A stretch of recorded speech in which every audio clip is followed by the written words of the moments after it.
Вот на минуту представьте, 44-й год, выслали.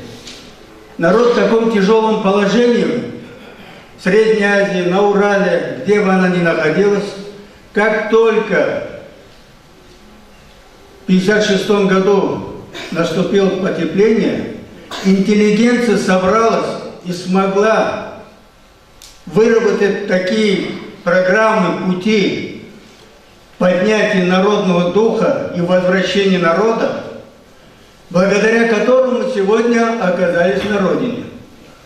Это самые тяжелые времена. Если сравнить тот период и наш период, я думаю, очень большая разница. Вернувшись в Крым, наша родина оказалась на территории Украины. И когда власти не хотели решать наши проблемы, опять-таки интеллигенции, мыслящие, прослойка нации, патриоты взяли на себя ответственность опять решать проблему, раздавать земли, забирать, строить, создавали координационные советы по культуре, театры, библиотеки. Все это сделала интеллигенция наша. И, естественно, Украина, конечно, позволяла нам иногда нарушать законы, потому что в Украине законы не работали. Потому что законы, мало того, что не работали по крымским татарам, их и не было. 23 года мы обращались, требовали, чтобы был закон о реабилитации, его не было. Потому что они не хотели наш вопрос решать. А сегодня почему-то, как говорится, взялись за это, когда уже потеряли. Ну, извините, когда уже поезд ушел, бессмысленно его пешком догонять. Но случилось так, что мы оказались опять в другом государстве. Но если мы обратим внимание, то в этом государстве, как при Советском Союзе, есть все законы для того, чтобы восстановить наши права. Буквально все законы. Ведь сила национального движения в чем была? Она от законов, которые существовали в СССР, никуда ни шаг не отступала, за исключением определенных моментов. Но и то это касалось идеологической стороны, когда обращались в ООН и так далее, потому что, естественно, лицо СССР не хотел терять, когда такие красивые законы и вдруг его нарушают. Сами же партийные руководители этой страны.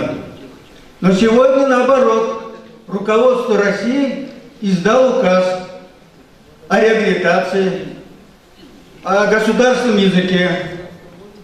Но почему-то многие наши люди надеются на кого-то, вместо того, чтобы как в 56-е годы взяться, объединиться и начать плодотворно работать, пользуясь теми законами, которые есть, и требуют. Ведь сейчас нам не закрывают, и такой, как говорится, железного занавеса нету, чтобы мы куда-то не сообщали и так далее. Мы можем это и в интернет пустить и так далее. То сейчас рамки не существуют.